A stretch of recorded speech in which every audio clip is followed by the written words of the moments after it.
What's going on, everybody? Welcome back to another episode of the Brew CDB's podcast. I'm your host, Kel. I'm with my co-host, CJ, What it do, y'all? and we got another special one for y'all. All right here we have my guy Ambrose here. Ambrose is really a life coach. There's so many things I could talk about, everything that Ambrose does. He calls himself Coach Ambrose. We're going to get into a lot of things that Ambrose does for the community and just for people as a whole.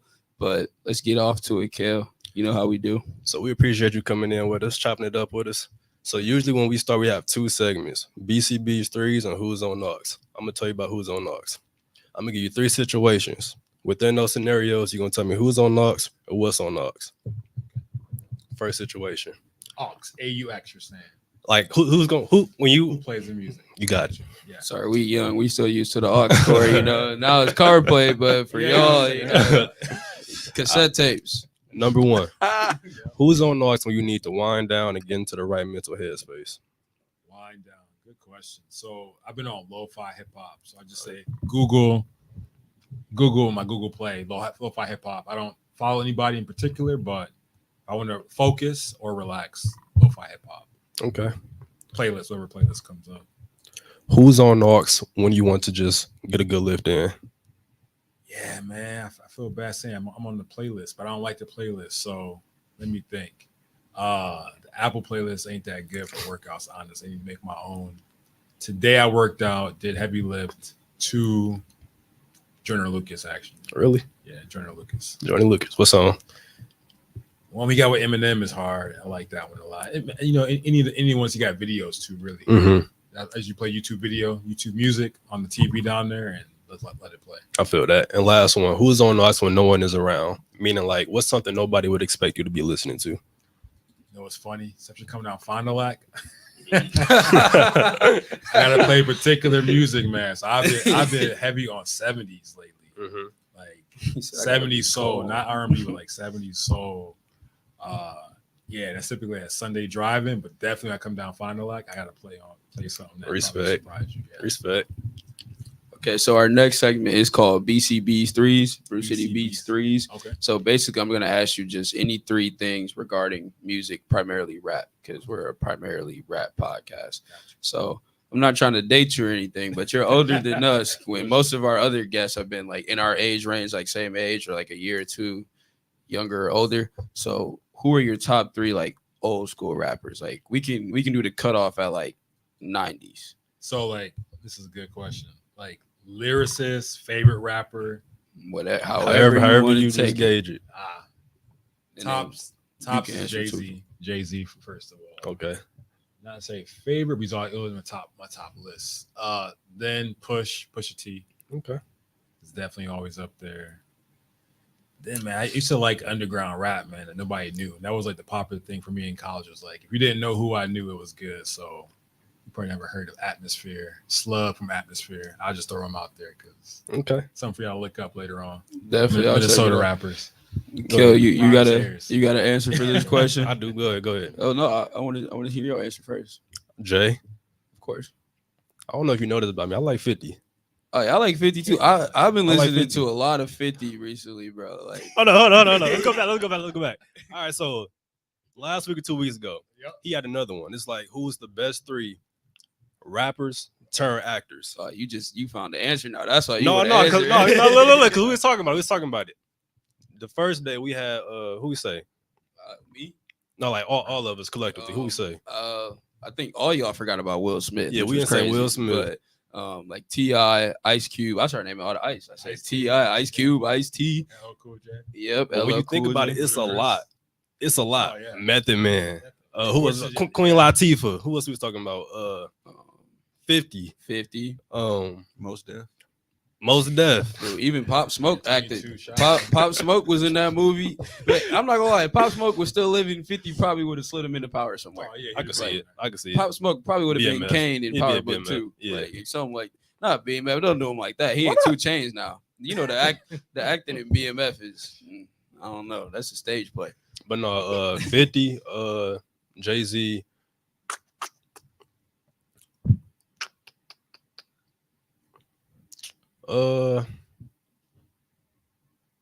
No, I won't say him.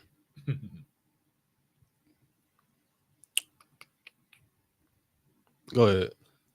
This is how I know, like, you my brother for real, because 50 and Jay are already up there for me. Yeah. And when I was in high school, I used to be a big like Pac over Biggie guy, but I was just listening to a lot of Biggie recently, and this might be kind of wild to say, but to me, Biggie clears Pac.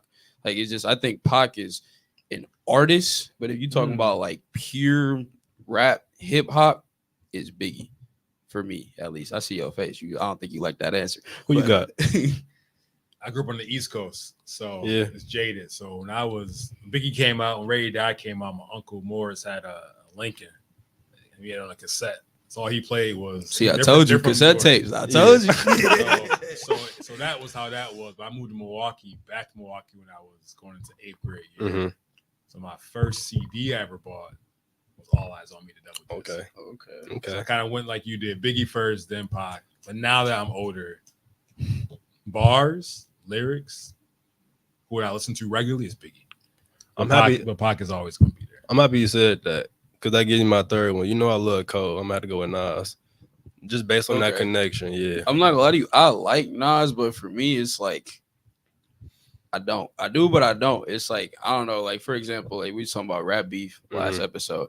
Like absolutely, technically, in the public eye, Nas won. Like that's the song. But then if you talk about Super Ugly, that song was so bad. Jay-Z's mom had to beg him Yeah. to like take it off. Yeah, like yeah, no, like trust me, I got Super Ugly on the file. Like that song that might be one of the most disrespectful diss songs ever. If you gonna keep it a buck, so it's just like I just feel like too. Maybe it's because of the kids I went to high school with. I feel like they really hyped Nas and certain Kendrick stuff too much. Because sometimes suburban kids they think they part of the culture, but they're not. But they are. You know what I mean? Like they were like they're like, do you understand what I'm like? Contrary to everybody else. I'm like To Pimp a Butterfly. Yeah, Yeah. Don't get me started. Yeah. But I'm like they tried to tell me like Illmatic cleared like everything in Jay-Z's discography. I'm like, okay, let's like Illmatic is definitely it's up there, but everything. You got something to say? Yeah, come on, everything. Classic album. But, I mean, but everything in it's a body of work. Jay-Z's whole discography though, like Mhm. we gonna put one album against a whole. The only thing closer is probably Reasonable Doubt. Which is, exactly. That's what I'm saying. If it's the Which I have to do whole more than Illmatic, honestly, but Illmatic. Yeah. yeah. I mean, I like Nas, but I feel like it's one of those things. It's like Illmatic is there. It's Illmatic, but then like if you have to go like career body of work, Jay-Z versus Oh, for Nas. Sure. Yeah. For sure. even recently, he just ran off like 7 albums in I the mean, last couple of years. Jay-Z been retired though. He didn't retire. You know what I'm saying? If his Jay-Z fault. was still That's a good His- point. his Don't talk fault. about that enough. Yeah, who's the producer he's with? Hit Boy. Hit Boy, him and Yeah. Hit Boy have been killing it. Magic. But I mean, we gonna see when Jay-Z dropped that album. You know, Jay-Z got an album soon, but y'all not gonna disrespect Hove right now. That's what we not gonna do. Oh my God, but you're right. Somehow what Hove did or he does is he stays in the allure without having the most record sales. Mhm. Yeah, like I'm not Yeah. sure how he does it, honestly, because 50 said that today, actually. I listened to a podcast with I just Gilly heard and the same Wallow, thing. and I Yeah. was like, dang, 50 made a good point. He's up there with everybody, and then got the numbers to actually show. Yeah, which I feel like It's the too, bars. I feel like with rap, I think we get kind of distracted when what's the word I'm looking for? We try to, I think as a whole community, we need to decide what's the criteria to be a better rapper than somebody. Because some people use the Grammys argument. Personally, I feel like you can't use Grammys in rap because Yeah. it took so long for rap to actually be accepted by the Grammys. And then the fact that like I stopped watching the Grammys. I think you already know what I'm gonna say. It was 2014 when we had Good Kid, Mad City. Nothing was the same.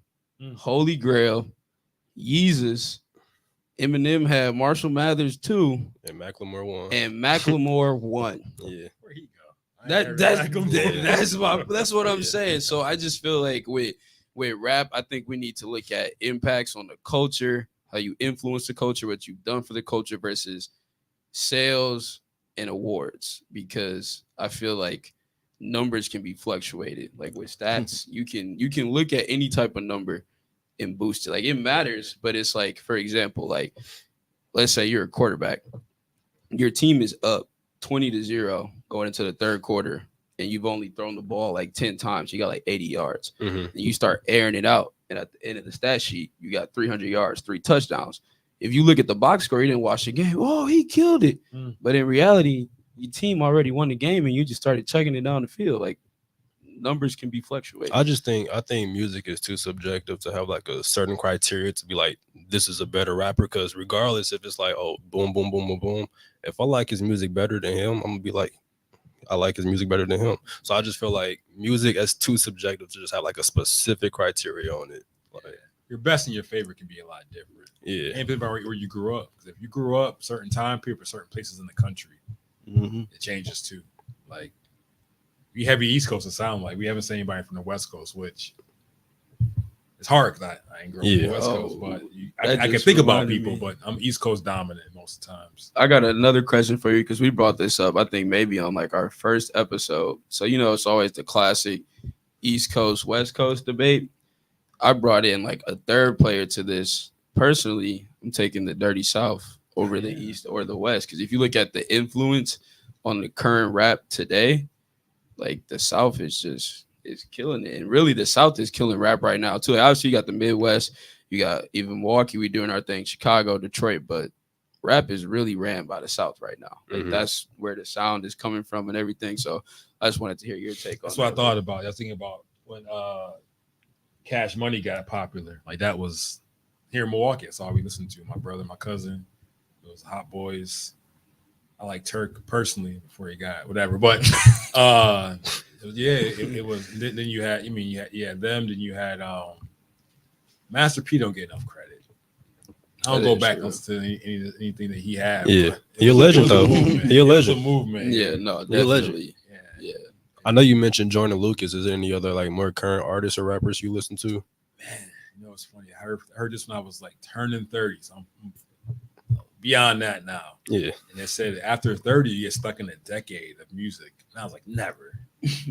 So I have to actually like search out music now. And I get stuck in these algorithms. So listen to that's new right now, at least new to me. Philly rapper Kur, Kur, got his playlist. He's with Meek Mills or some affiliation. Guy named Norman. Where's my phone? Norman. This is like bar crazy. Where am I? I got my phone somewhere. Norman, let me pull it up. It's also I don't know people talk about music Norman Sann, like SANN. Yeah, exactly. This guy right here. Yeah, it's a crazy rap. It's just intelligent. But again, if I bring it up, like you heard this, it's like if it ain't popular now, you can't really talk about it. When I was in high school, going to college, it was more if it was underground and you would have real conversations, trade CD. Like I had that was a long time, but now it's just kind of like playlists that was popular. Yeah. We play that. Yeah, so it was like that for us in high school too, because we came up at the point where it was like LimeWire, Spinrilla, SoundCloud, my mixtapes, and that to me that was like for us growing up, that was just the best thing. Like some of the best music I have is the unreleased music. Like I have files and stuff that. Oh, so you keep files for real? Oh yeah. You got files. My files are better than my actual library. Okay. Like, and it's just like I just feel like now Respect. with SoundCloud and everything. Where my files go. I was getting out of school and that was just becoming a thing. So I had like a little flash drive. No, he got you know how files. many viruses I used to put on my phones just trying to get like Spinrilla or my mixtapes, trying to actually download it to my phone. Yeah. Man, but it's just I feel like now everybody uses SoundCloud or the internet just to get clout for real. They're not actually trying to promote art. Like even the generation of SoundCloud rappers like our generation put out there, if you look at it, none of them are really still around besides like Lil Uzi and Lil Yachty. And even, I'm not even a big Uzi fan anymore. Like that last album he had was a little. I feel you. I don't know, all them little sound effects. I feel you. What are you doing, bro? I feel you. You think you what's his face? Ozzy Osbourne, bro? Come on now. I'm not trying to hear that. You're a rock star. Thing for y'all. SoundCloud, I go back and listen to old things on SoundCloud, but now I'll go to files. Like for example, there's this new Future leak that just came out the other day, and like that, a video for it. I did my research and found the file in like 10 minutes. So I got it like leaked. yeah. Oh, wow. So I got the file. So like SoundCloud, I'll go back and listen to stuff that still isn't on like Apple Music or Spotify that I have from like 2015, 2013. But for the most part, if it's like new, unreleased, or leaked music, I just put it in the files. I text him and like 3 of our other friends. I'm like, hey, I just got this. One of my friends, they're like, bro, how you get this already? Like, don't worry about it. that used to be fun, like finding music. Mhm. I can't lie. I'm lazy now. I don't spend Yeah. time finding music. So Yeah. I can't complain with it. I think today though, it's like he was bringing up social media. Like if you go on TikTok, you're gonna hear the same little snippet every time you scroll up, the same 5, 6, 7 second. Then just getting Let's go. I don't know if I like that song. I heard it so much. Nah, I do the same thing every time I work out. Yeah, That's the thing with the internet that has killed it for me too. Is there's certain songs that I like, but once they hit TikTok or anything, like it's just done. overplayed. Like, I remember, bro, when Hotline Bling came out, he released that on SoundCloud. Drake released it on SoundCloud before it came out on anything else. I was showing everybody at football practice, like, oh, this kind of cool, bro. A month later, it's the biggest song in the world. You can't go. I'm like, I don't even like this song no more, because it's just like you know me. If something is just too in my face, or somebody's like, oh, you gotta listen to it, I don't want to. Like, I didn't even listen to Boss Man D-Lo until like a week ago. For real, bro. Because Mr. Podscrape, like, bro, I know he cold, but like, come on now, like everybody, oh, Boss Man. I'm like, can y'all really even name 3 Boss Man D-Lo songs? No, he cold, bro. Come on, man. Like, it's just, I don't like things getting thrown out there. Like, I'd rather go find it myself. Yeah. Like, I'll scroll, for example, like I like a lot of like I said, down south, like I'm big Dolph, Key Glock. I'll go on like Key Glock's and Apple Music, they'll have like the appears on like tab where it'll show you like features. And I'll go and look at stuff that he's featured on and then find new artists from stuff he's featured on and then just keep going down a rabbit hole. And then like, oh, like I like this. For example, there's this dude called Big Moochie Grape. Like he run with like Key Glock and Dolph or RIP Dolph. But I found Big Moochie and then stuff like that. And I just keep going down a rabbit hole. Like I really, you know me, I look for new music every day. I feel that. How do you do? How much time you spend looking for music? How much time do I spend looking for music? Like in music, like actually listen to it or looking for it? Pre-podcast when it wasn't like a part of the gig. Like were you always? Oh, yeah, a lot. Like that's we literally like some of the main things we talk about: music, sports, girls. And it's like I know that sounds like so basic, but it's like we're on the same like flow where it's like we like the same stuff and we have the same ideals. Like, I'm just big on music. I listen to music when I'm doing anything. Everything. Like playing a video game. If I'm not playing with my friends, if I'm just playing somebody random online or something, I got the speaker going in the background. I tuning out. I'm in the shower. Music, gym. Playlist or you listen to the whole album? Well, I like to listen to whole albums, and I didn't start doing that up until like 2014. Cause like, you know, both y'all know Drake is my favorite rapper. Like 2014. Oh, really? Favorite. Oh, hands down. Yeah. His Future is my number 2, but it's like the gap between like Drake and Future for me is like it's like that. But Nothing Was the Same was the first like full album I listened to because that was when I had my first job. I was able to go out and buy like actual, like I didn't have to go ask my mom, hey, can you buy me this on iTunes? Like I bought. So Nothing Was the Same was the first like full album I listened to. And after that, whenever new music comes out, especially if it's like one of my favorite rappers, I sit and I listen to it. Like I'll throw it on the TV, like instead of a speaker, like, you know, you got Apple Music on the TV. I'll put it on the TV, turn the lights on, you know, how the little LEDs on, just sit there, chill, vibe out to the music. But yeah, I'm a big whole album guy because I feel like if you listen to the whole album, that's when you can actually get the hidden gems per se. Like I think him and I talk about this all the time, being Drake fans. Everybody thinks the Drake songs are like God's Plan and like Tootsie Slide. I hate those songs. Like I don't like songs like that. Okay. Like I call them Jay-Z type of songs where it's like no hook, just rapping about life, like middle of the ocean, views, stuff like that. And I feel like you're not gonna find that unless you listen to the full album. If you just look at what's on TikTok or what's playing on the radio, all you're gonna hear is the dance music or the TikTok music. So. What I hear is there's a disconnect because back when I had to go to the store and actually buy the album and listen to the album and not actually have heard any of the songs, just know that they got an album out and then you hear it and it's like, I'm not really feeling this. Mhm. But you had to sit and eat it. Yeah. Because you bought it, you know what I'm It's a saying? good eat, yo. Yeah, you had to sit on it, but now you're just gonna go. It's so instantaneous. You're like, I don't like that. It's trash, whatever. And it's instant. It's That's instant. Instant. What do you call it? Gratification. Not even gratification, like judgment. Like, oh, Yeah. that's trash, and they don't listen to it anymore.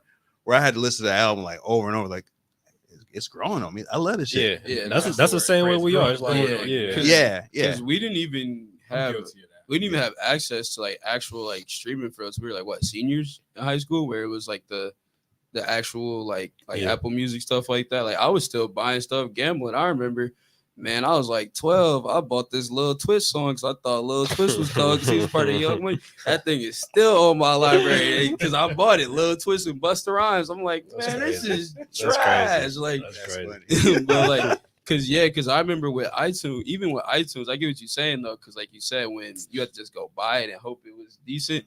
With iTunes, at least we got that little snippet, but sometimes you listen to that snippet, and that snippet they put the best part of the hottest song part. on there. Yeah, And you yeah. get the song, it's like this is not the snippet. That's TikTok.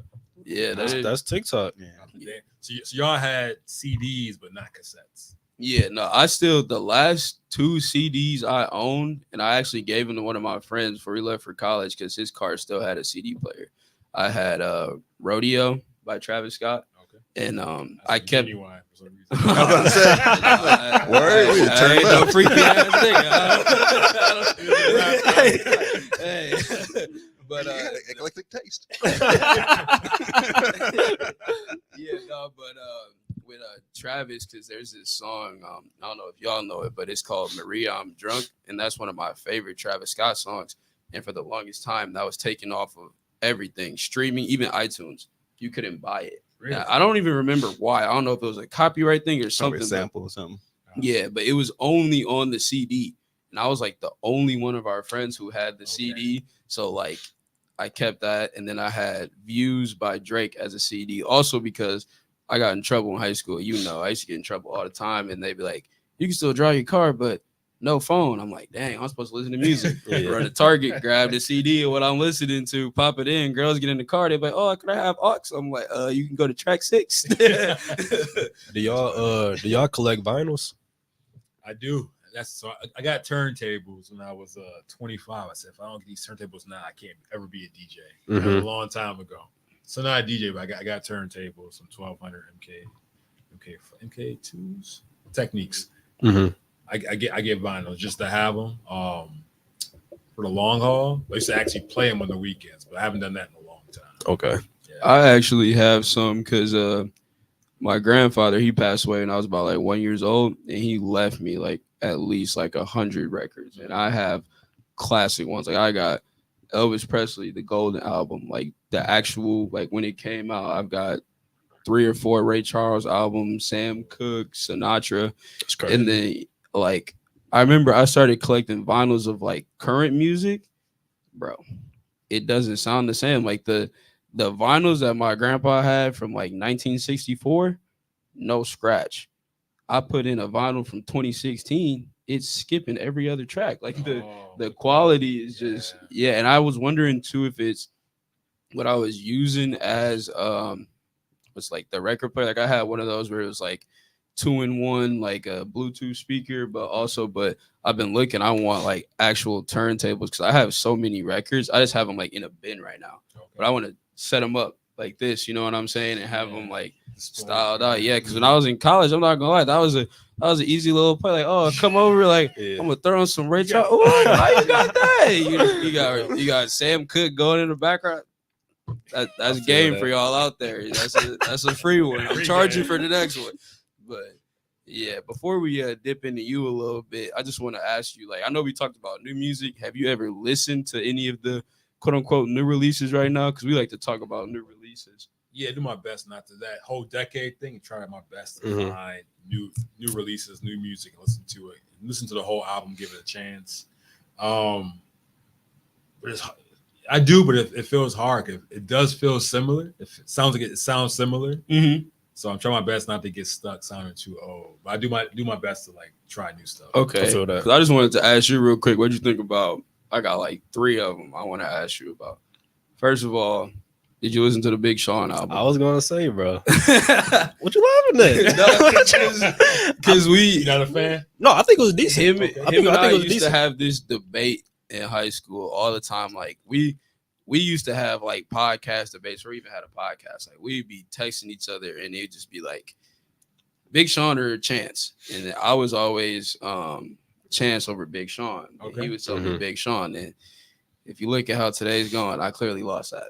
But yeah, what do you? Chance got divorced, so he might be coming back. Yeah, no, but he been throwing out a few things. Bro, like, I'm not gonna lie, that last album, it ruined it for me. was it that bad? That I couldn't even like I haven't been able to tap into the other stuff because I was expecting like after the Coloring Book 3, I was expecting something like that. And then he had that album. Like I know that's to me. I love my wife. Like Yeah, that's all that was to me, Yeah, bro. yeah.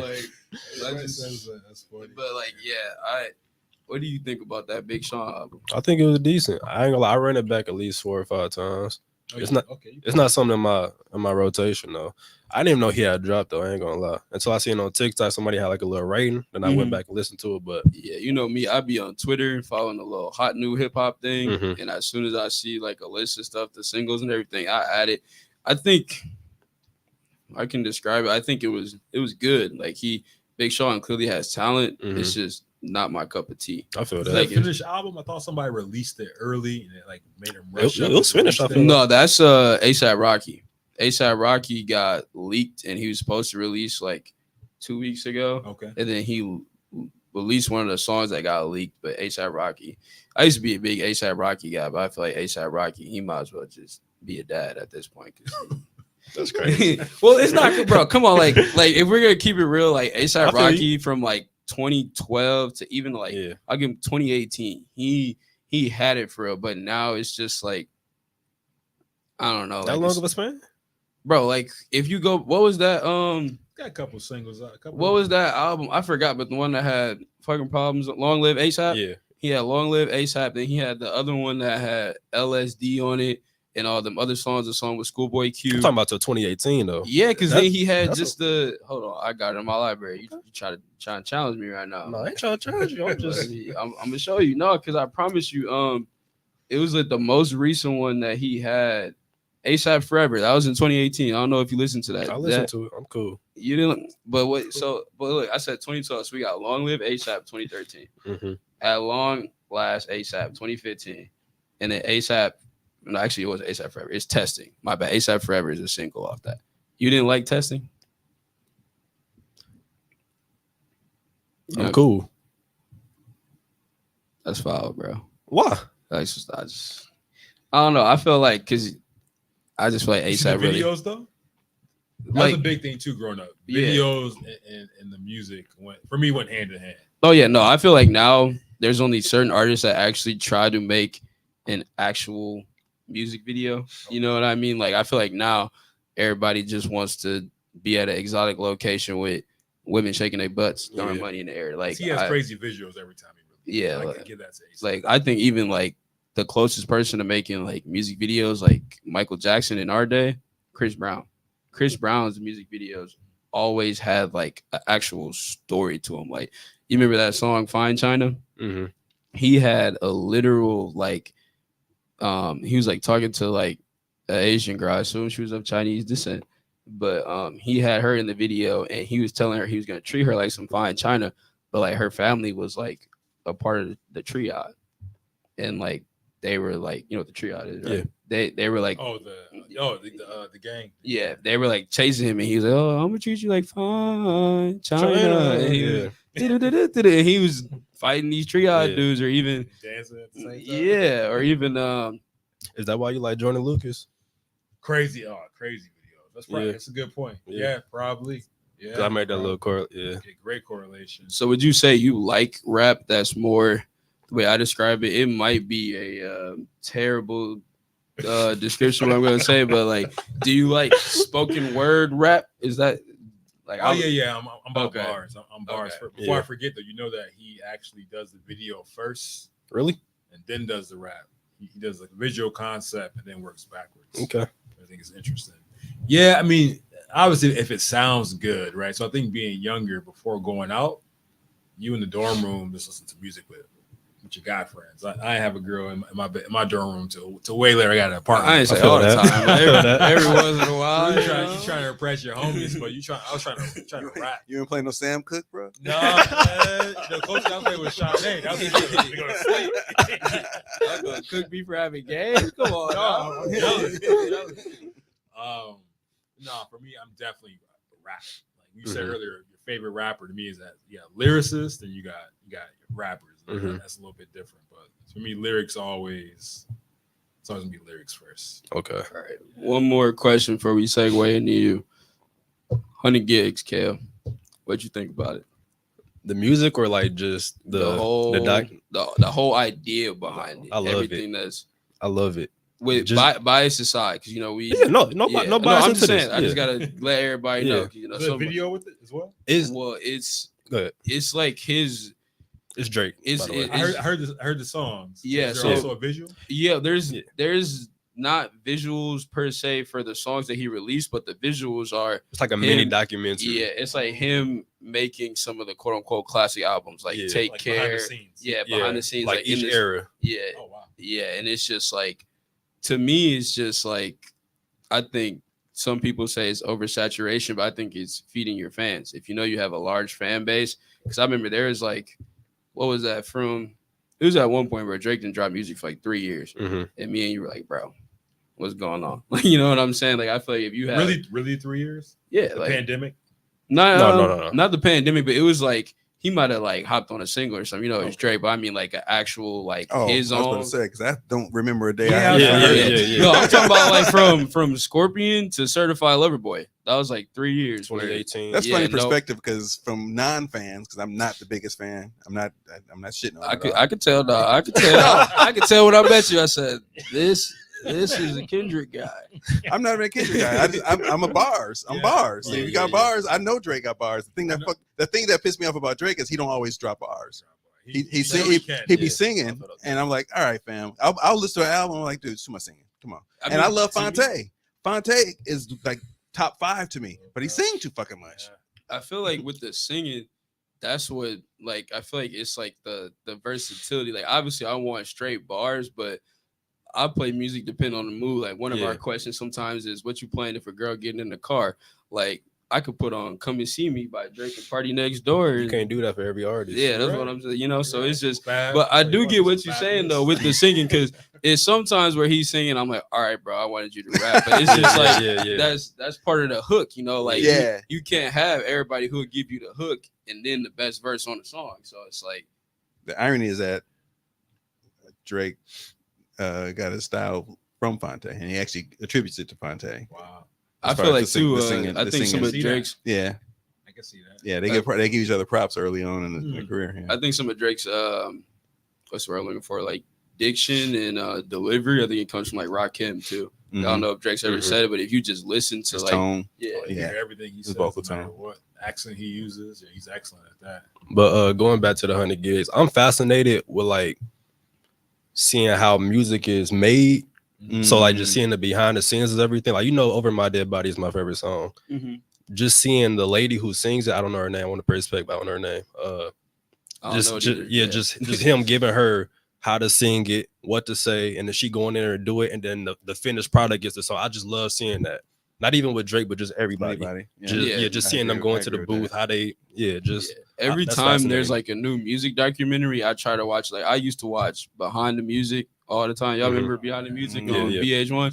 I used to watch that all the time. But It's now I feel fascinating. like a lot of these documentaries, like you remember the Lil Baby documentary that came out on Amazon, like. I ain't watch it. Yeah, it was, Yeah, bro. I It ain't really wasn't. It was everything I already knew about Lil Baby. I'm like, Yeah. I thought I was gonna get like a behind the music type of thing. Literally, it was Lil Baby used to trap in Atlanta. Young Thug found him and turned him to a rapper. We knew that The already. end. Yeah, Like, yeah. I knew that. Yeah, like, yeah. where's the backstory for it? But yeah, actually seeing how the music is made, and then what do you think about the actual music?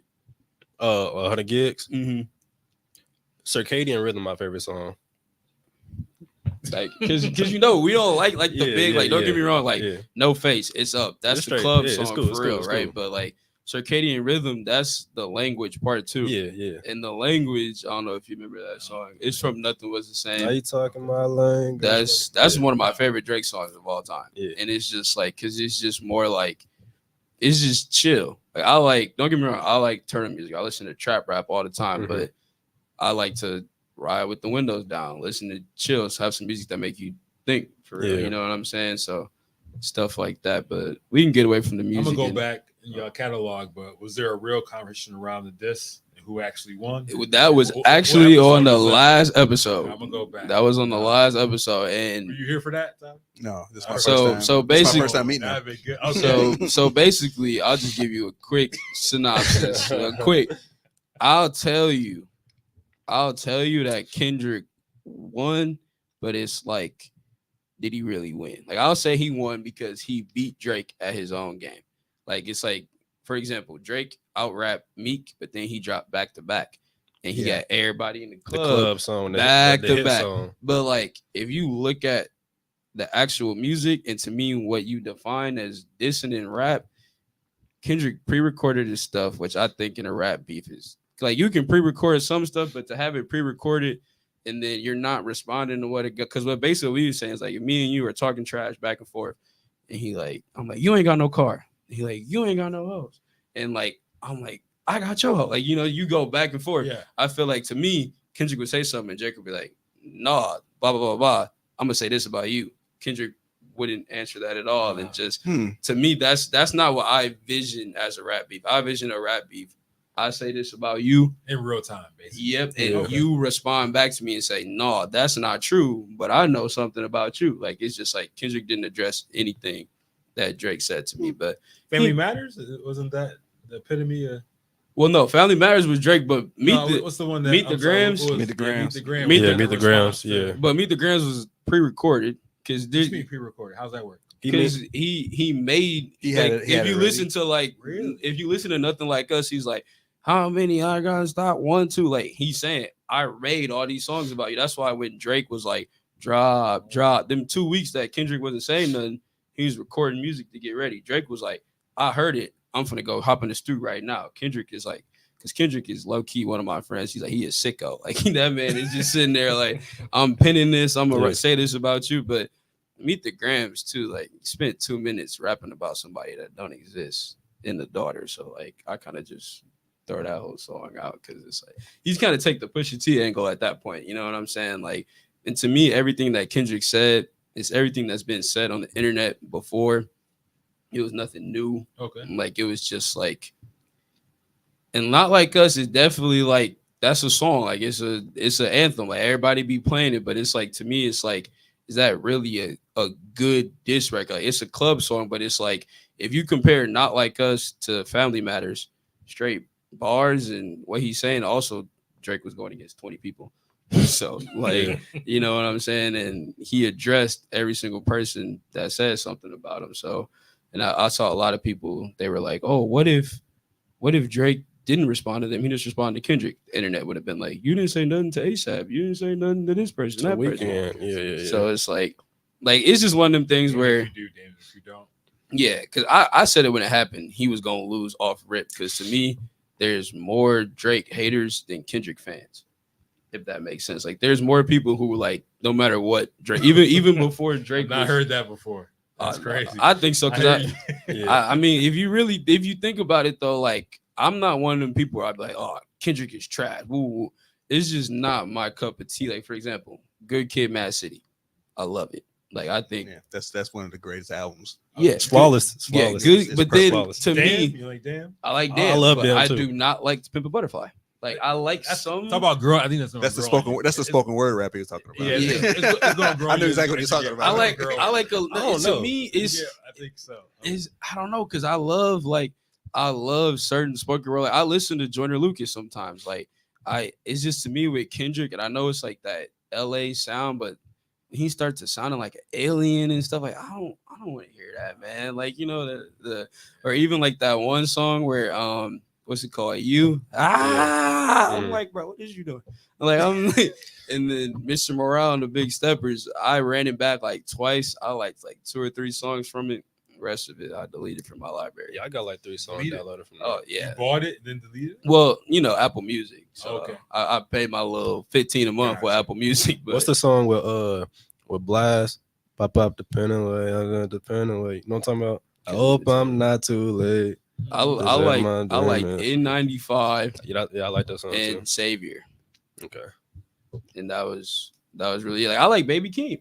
And I feel like Okay. Baby Keem is lyrical, but it's just to me, to me, if I want quote unquote spoken word rap or woke rap, I'll go to J. Cole. Like I'm a big J. Really? Cole over Kendrick guy because I feel like J. Cole has more versatility than Kendrick. Like I feel like I think J. Cole would have actually got at Kendrick if he did it. If this is a battle, I think he would lyrically have. I think he would have got him. That surprised me, man.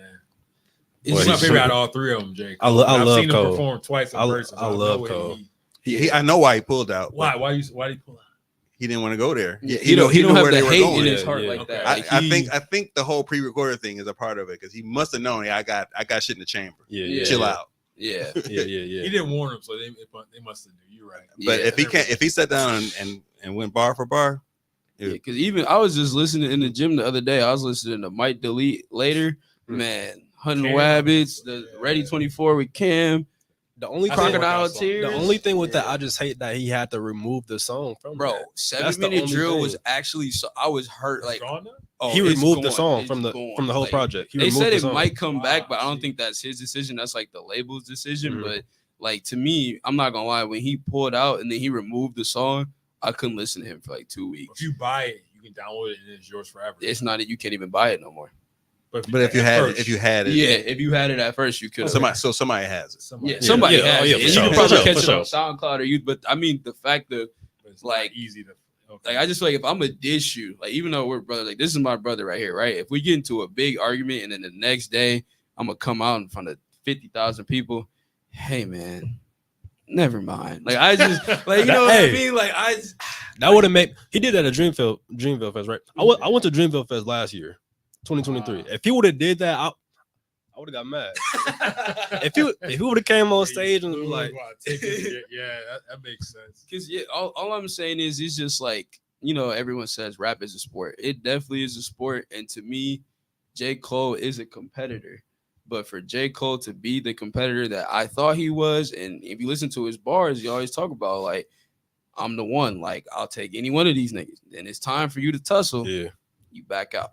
And the thing is, it was like 7 Minute Drill. It was a good song, but it wasn't even like a diss for real. It was like a warning shot. it Like wasn't it nothing was too serious. it was like the equivalent to Drake dropping Charged Up. Like it was Yeah. just like, come on, bro. You know you little bro. Like you don't want this. And then Kendrick didn't even say nothing. He was like, never mind.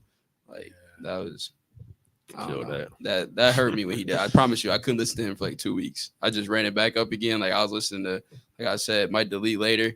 I'm like, okay, yeah, me and J. Cole That's cool his last again. project, right? Since Yep, and he's still supposed to drop the fall off, but I think after all the beef happened and everything, that's gonna be more delayed. yeah. Fall off is allegedly his last album, but rappers never really retire. He ain't stopping. Well, switching gears a little bit, CJ mentioned in the beginning some stuff that you do. Can you just tell us everything you do? Just a little bit of background. So in general, I'm a coach, health and wellness. So background in different modalities, personal training when I got out of college, picked up nutrition before doing some group training, and a little bit of business coaching towards the end of my running my business full time. But the main thing, I think my big shift when I went to go work at a nonprofit, I learned how to do breathing meditation, which led me more into mindfulness, social emotional learning.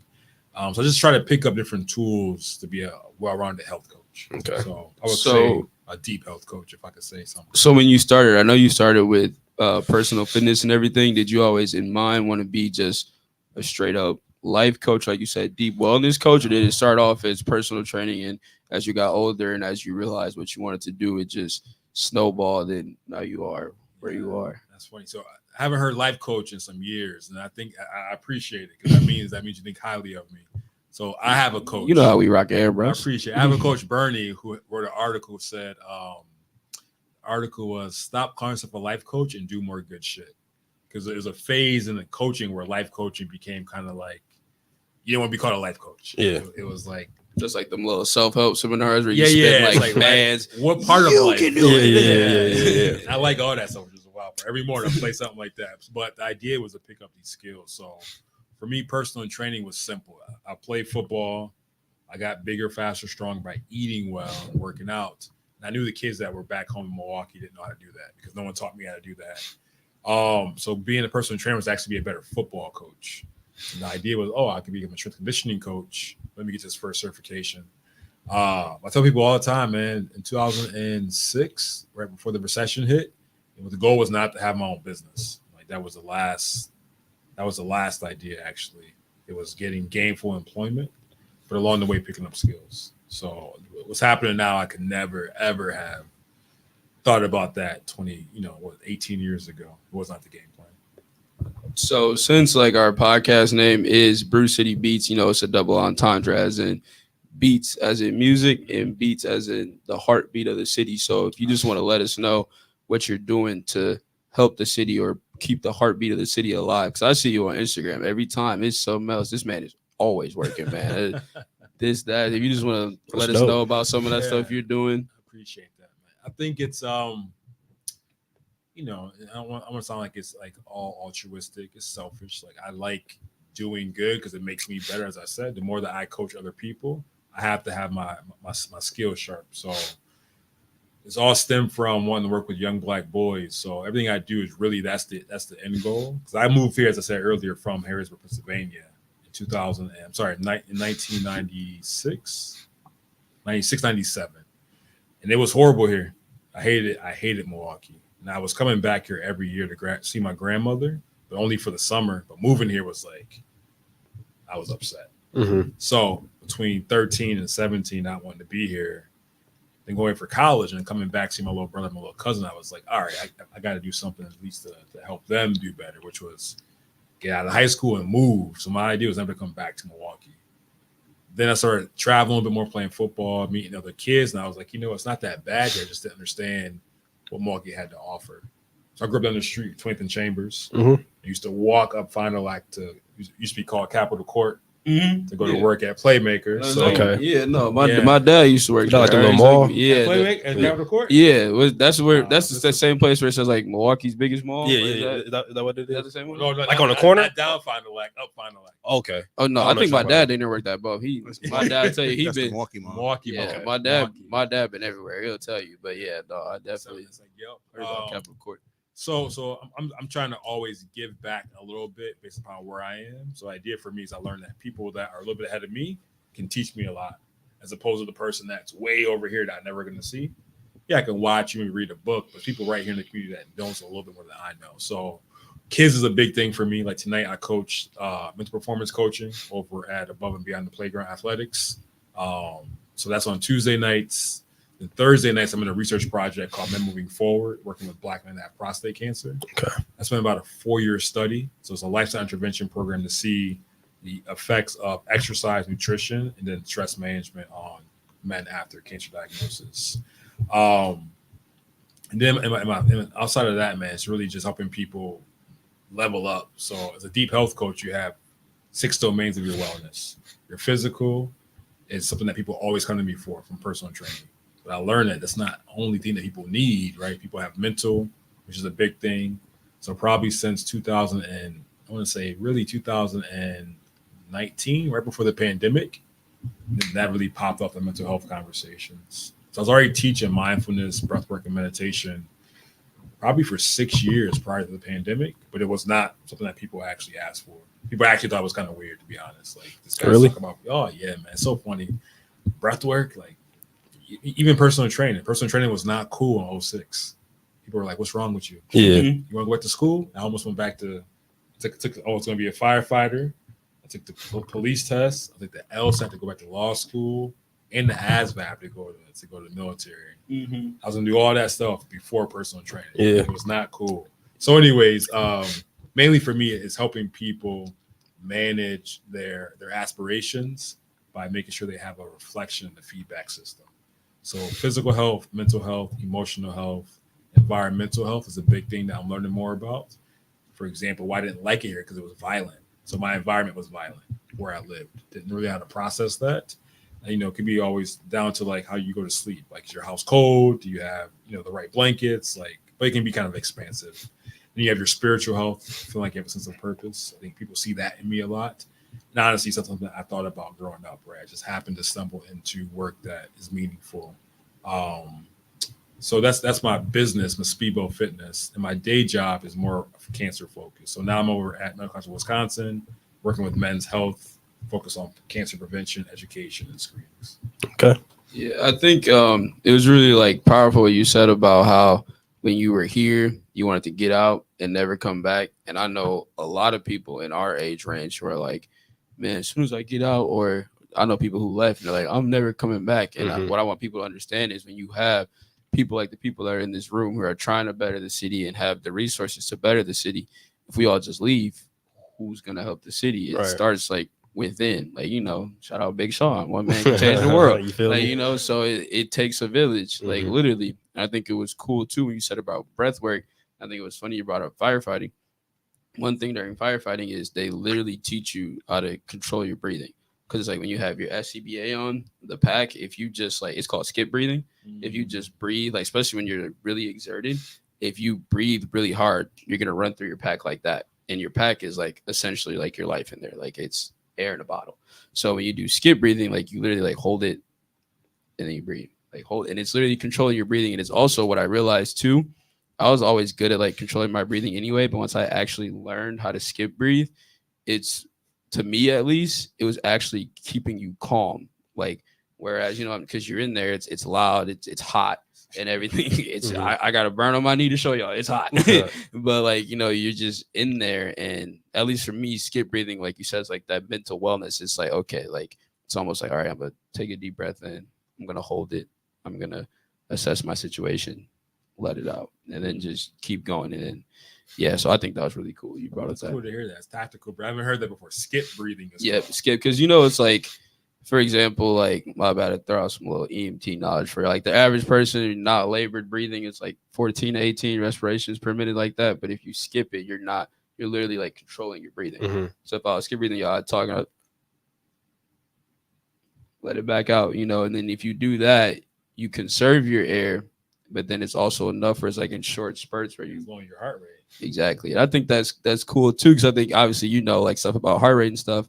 I'll be playing a video game and I'll be talking to my friend. For example, we playing college football and it'll be like a big play, 4th down. I'll be like, bro, my heart rate is like 85 right now. And then they'd be like, what? And I'll check my watch. I'll be like, yeah, 86. They'd be like, how'd you know that? I'm like, bro, because it's like, at least for me, once I start learning about stuff, I see it everywhere. And that's what I like about what I do now. Like, it's not just like with firefighting, you learn more about like structures of buildings, and you learn about where hydrants are, you learn how to attack fires, everything like that. But the actual like medical part of being a firefighter, like an EMT or a paramedic, I'm like fascinated with learning. So learning how the body works and seeing everything, and it's like even a little stressful sometimes being out in like life when you're not working. It's like, man, I hope somebody doesn't do something right now, because obviously you don't have to spring into action, but it's like, who am I if I don't spring into action? Like, I'm always on the clock, not just because I'm clocked in for shit. Too. Exactly. So I really like, that's why trying to go back to school and furthermore on that medical part, because it's just like, to me, it's just so cool to actually learn about your body and how it works. Like, like you told me, med school. No, you sound like my mama now. No, just we can talk all care about some other stuff. I can't let all the people know what I'm doing out here, but just definitely furthering myself in the. Why I say that, because right now, being the Medical College of Wisconsin, people be like, "Oh, doctor." I'm like, I'm not a doctor. Yeah. There's so it's better than I do. A lot of us are looking at the emergency personnel as our primary care physician. Yes. So that's something that I didn't think about. Just being in this new role, people don't have primary care doctors. So they probably, somebody gonna call you doctor at some point. They call the EMTs doctors. Yeah, like I don't think a lot of people realize, and I think too, like I just want to say, shout out my parents and my family. I was blessed where I had an actual doctor, but I know people personally where they get a cold, they call 911 or they go to the ER. And it's just like, of course, that's an emergency to someone, but if you have the knowledge, I think a lot of people just don't have the knowledge, and that's why you have people in the ERs and the waiting rooms, and they're like, "Oh, nobody won't see me," and it's like I like explained to a couple of my friends, I'm like, there's a triage system. Like it's like there might be someone in the ER who is literally fighting for their life right now, or they have to have surgery on something, and they looked at you and they saw that you have a cold, right? You have a fever, and obviously I'm not downplaying any emergencies because an emergency is emergency to anyone, no matter how it is. But like you said, like just having that knowledge of having a primary care doctor, because sometimes even nowadays with the internet, I can schedule a virtual visit with my doctor, and then they'll be like, "Oh, if you need this, okay, I'm just gonna write this prescription for you, or do this, and then if you're feeling worse, come in 2 days from now." But if you don't have that resource or you don't know how to get that resource, how do you get there? Yeah. So Anxiety is a real thing, and it ratchets it up. And you go on Google and look up something, and it just Google will always tell you you're gonna die in 2 days. Yeah. No matter what. Anything you look Google up. anything. You can just sneeze from like some pepper being around you or something. Google will be like, right, you will. No, I'm glad CJ brought up your Instagram. So in your bio, I see you got stop procrastinating and build mental toughness. What's mental toughness? Mental toughness is the idea that you have an art and science, Mhm. right? So the art is what you learn by experience, and the science is what he just gave us, right? Heart rate variability is a science we can look up. But how to get somebody to realize that's kind of an art to it, right? I'll give a little bit, maybe a story about that. But the art and science are helping people overcome mental barriers that hold us back from being successful, especially when times are tough. Is that would you say that's synonymous to like mental fortitude, or are those two different things? Yeah, fortitude, strength. Yeah, I think fortitude is a good word. So mental toughness is the what's that, like the marketable word. Mental performance is what I call it, but that's kind of a newer phrase. So I'm kind of right back to where I was, I think, as I mentioned, with breathwork and meditation. Mhm. And mental toughness and mental performance is kind of catching up really fast in the sports world. But the average person, you play sports. You play any sports? Yeah. Did your coaches ever do mental performance coaching with you when you were in sports? Did you have a session for that dedicated to Oh mental no. performance? No. Like we like in football, we had our classic 2-a-days, and then the law happened and we couldn't do 2-a-days anymore, and they turned into all days, which was worse. But it was more just weightlifting, watching film, stuff like that, but not breath work, any of that, nothing like that at all. So I got 10 pillars, and it's interesting because I can see where it's going to be going now. It's my first time being able to do that, but it seems to be more popular than it actually is because of Instagram. So I work with kids a lot on this, but it's elite mindset. So what do people who do great things do? They have a certain way that they are. And like we can name some people we probably all agree with who have elite mindsets, probably in the sports world, but probably in politics, in business. They just have a certain way they do things. Mhm. Like an example of that is catch myself from saying I have to do something. I just say I get to do it. And so I literally have changed that vocabulary. If I ever say I get to. Everybody doesn't get a chance to come do a podcast, Facts. Right? Or go to work or something like that, or do the dishes. I get to.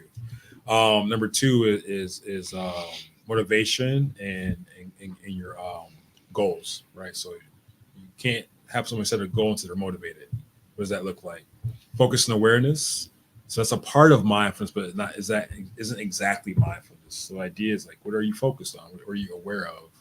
That's a big thing that I learned in school called social emotional learning. So you have self-awareness and social awareness. Some people have one or not the other. Mhm. Number four is self-control and discipline, which you talk a lot about in sports, like being controlled, being disciplined. But typically that's someone doing it to you. That's supposed to be self-discipline. I didn't really learn that until I got to college, honestly, playing sports. Number five is process over outcome. Getting the idea to be able to think like, oh, this is going to happen in the future.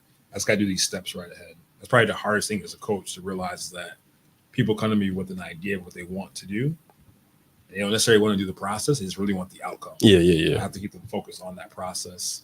Number six, something that people try to jump to right away is mindfulness, because that's what I do primarily. But honestly, because of our habits, conditions, and situations, everybody can't do mindfulness with me right away. Ask somebody to close their eyes, right? Sit up straight in their chairs. They don't trust the room, they're not going to close their eyes. Their eyes are closed, and heart rate's going to be high because now they don't trust the room. So, right, so I have to figure out how to do that with people, the mindfulness piece, which means really breathwork and meditation. You have time management and organization, and you have leadership, and you have the right culture. And those things together, those skill sets, just like you play basketball, you have dribbling, you have shooting, you have passing. Those are different skill sets that I think if you put them together, they make a mentally tough person. They make someone that can perform mentally. Yeah, I think it's cool that you said that too, because I've been telling like a lot of people recently, because even when life is good, life be lifing. Y'all know, you know what I mean? And I just feel like too, the way I describe it is it's almost like I just realized I was saying like mental toughness or fortitude, but basically your outlook on life completely, like I don't want to say it dictates, but it's almost it's like the the classic glass half empty versus glass half full theory. Because it's like you said, I get to do this. For example, I was at Quick Trip one day and this woman asked me, she was like, "How you doing?" I said, "Living the dream." And I always say that's just like a little thing I got from like one of my captains. Like I thought it was funny, so I kind of jacked it. Shout out Cap. I jacked that from you. I'm sorry. But I always say living the dream. And then she was like, "Are you really though?" And I was like, "Well, I'm walking. Mm-hmm. I can see. I have money to buy what I need at Quick Trip. I have family and friends that love me. I have a car." And then she's like, "Oh, I didn't think about it like that." Mm. And I was like, "Yeah, like, cause it's just like living in the city, seeing the things that we see, the people that we know. It's just like you said, like you get to do something. Things that are normal to, I don't even want to say the everyday the person. Things are normal to different people are not normal to everyone else. You know what I mean? Like it's just we take a lot of things for granted in this life, and once you actually understand, like everything you do, you get to do it. Like you said, it's almost like a privilege to just do the small things. Then, like I feel like your outlook on life is better because that's like when you take an L, it's like, is this really a L? Because it's like, because like my dad always likes to say like, there's no like, I forgot exactly what he says. I'm just gonna like gentrify it. It's like there's like no L's, only lessons. Yeah. Like Yeah. because No it's losses, like only lessons. yeah, exactly. Because if you actually like everyone's got to take L at some point. I know when you talking about rap, everybody, oh, undefeated, never lost, blah blah. Like, come on, you wouldn't get to where you were without a loss. For And sure. I actually appreciate a loss every now and then. Like, I'm not saying I want life to wipe me up and down on the life, but I'm saying like when you take an L sometimes, like I said, you get to appreciate what's good in life, and it helps you think. So if you have that L again, or to not want to take that, you know what I mean? Like it helps you prepare in general. It's like playing a sport. It's like, all right, I just lost to this team. I know what I did to lose. Let's regroup, draw this up on the whiteboard. We're back next game. So I like that last part. I think that's the hard part teaching is that people talk about it. They don't teach you how to do it. Mm-hmm. So I played college sports, it was idea. I played DB. So DB, the defensive game, offensive game, I'm playing defense. You're going to get burned. You're going to get a loss. The coach will say, let it go. How? yeah, I'll say being a How DB do and I a learn receiver, how to that's learn? that's the divas in the league for real. Yeah, But saying it, and one thing is like having a little trick for a kid. For example, like my nephew, we were just swimming yesterday. It was the last day of summer. He likes to go swimming. I hate swimming. I get to go swim with my nephew. Right? Mhm. He wants to go in the pool and it's cold. I can't swim. I actually literally can't swim. I gotta work on that. And the pool is cold.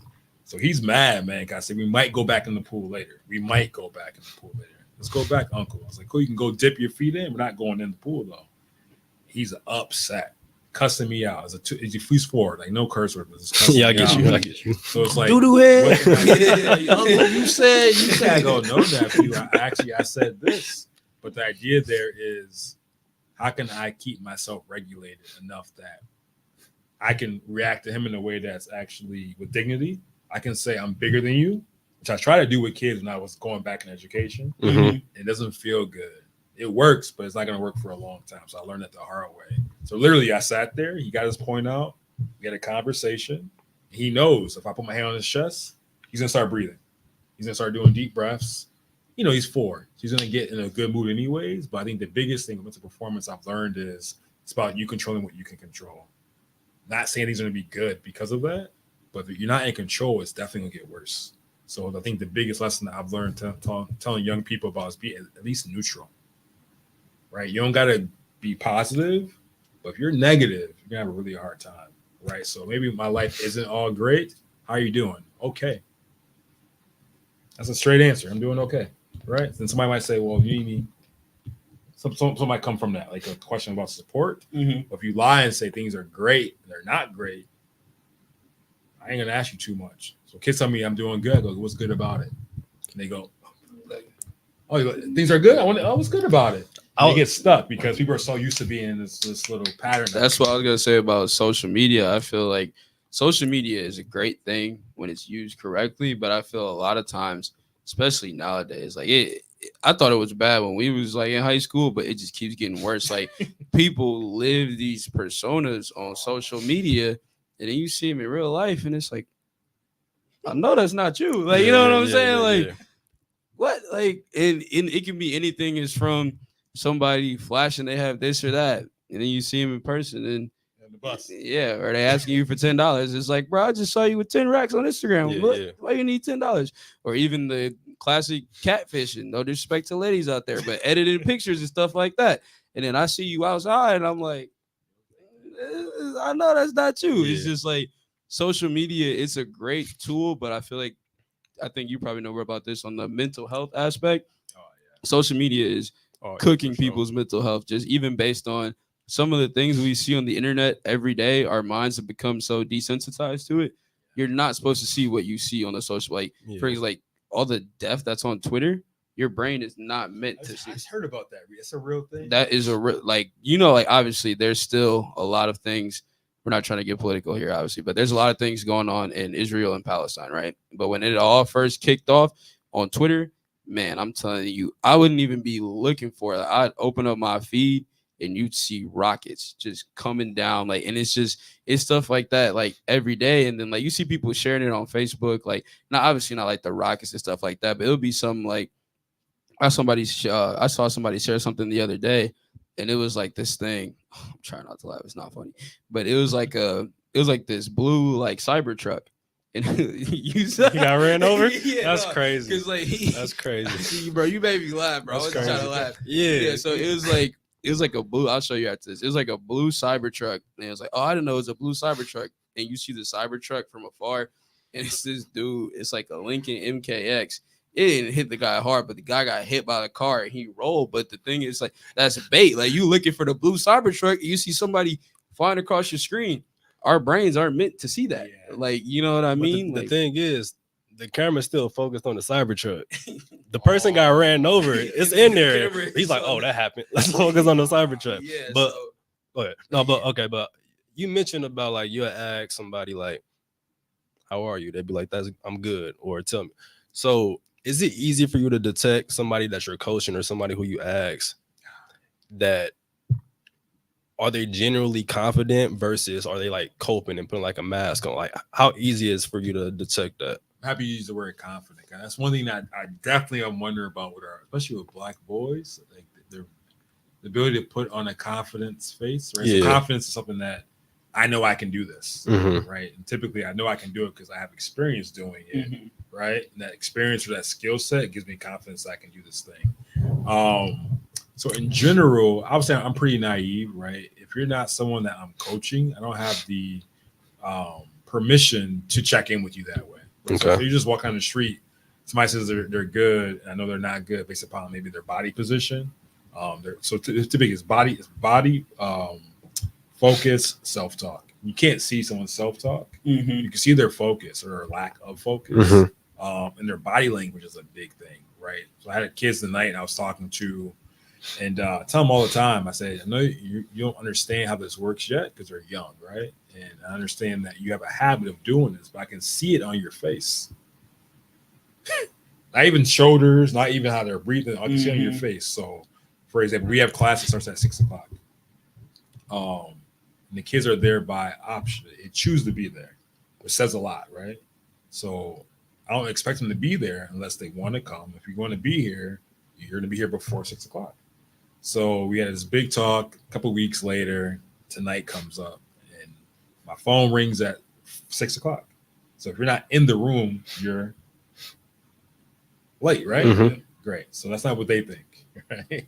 So the phone rings. I wait 2 minutes, and I close the door. 6:07, kids come in, right? 3 come in late, right? And I say, "What's the elephant in the room?" They have no idea what I'm talking about, Oh, that's crazy. right? They have Now no you idea. making me feel They have no old. idea what I'm talking about, right? So I said, "Did something happen that we should address as a group?" Mhm. I'm talking about stuff. I said, "Y'all late." All their faces change.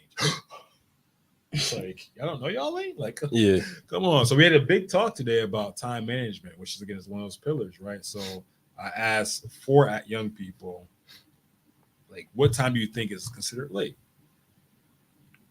On Do you think they consider 6:01 being late? no, they on time is technically late. Yeah. but They said we're only 7 minutes late. 7 minutes late. I go, that's late still. So, anyways, yeah.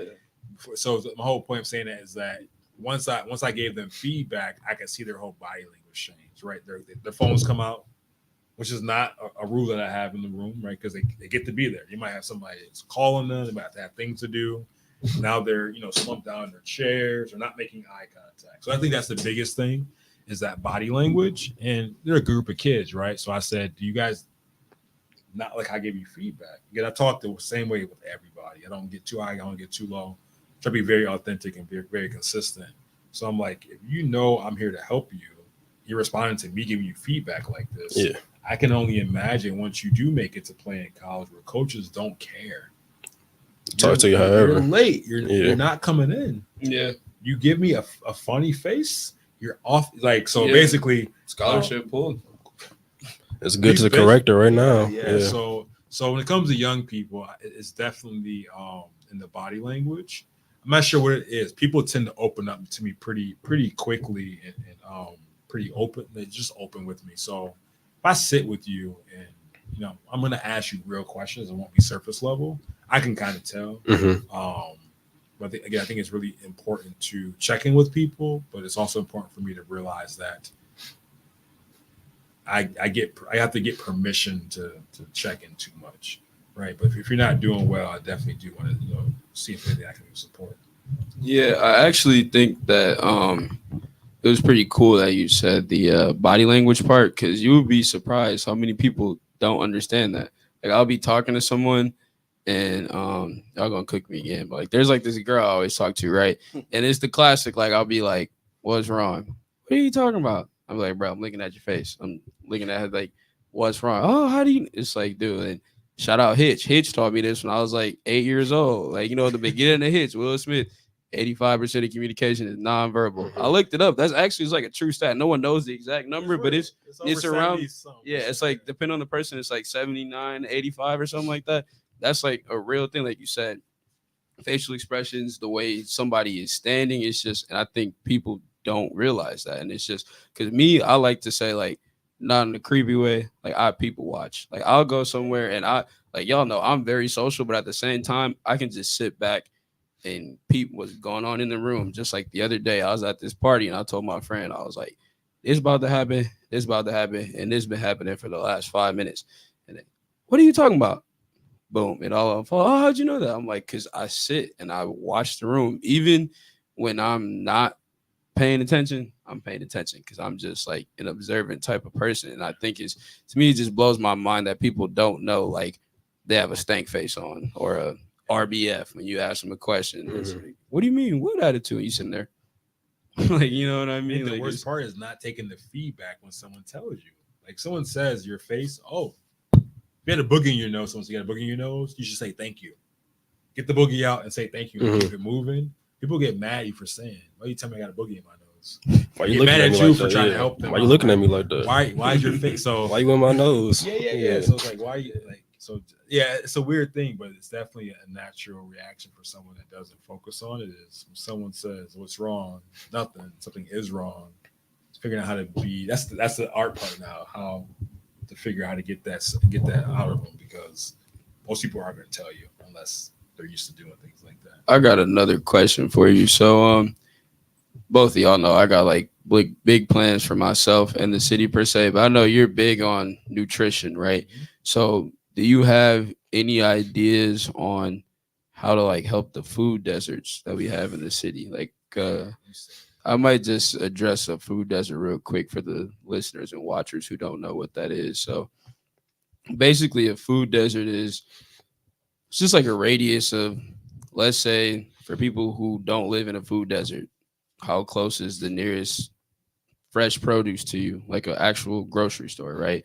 Anywhere. Some people it's a minute, some people 5, 10, but in a lot of inner cities, and shout out my dad. He told me this when I was like 9. This was a part of his dissertation.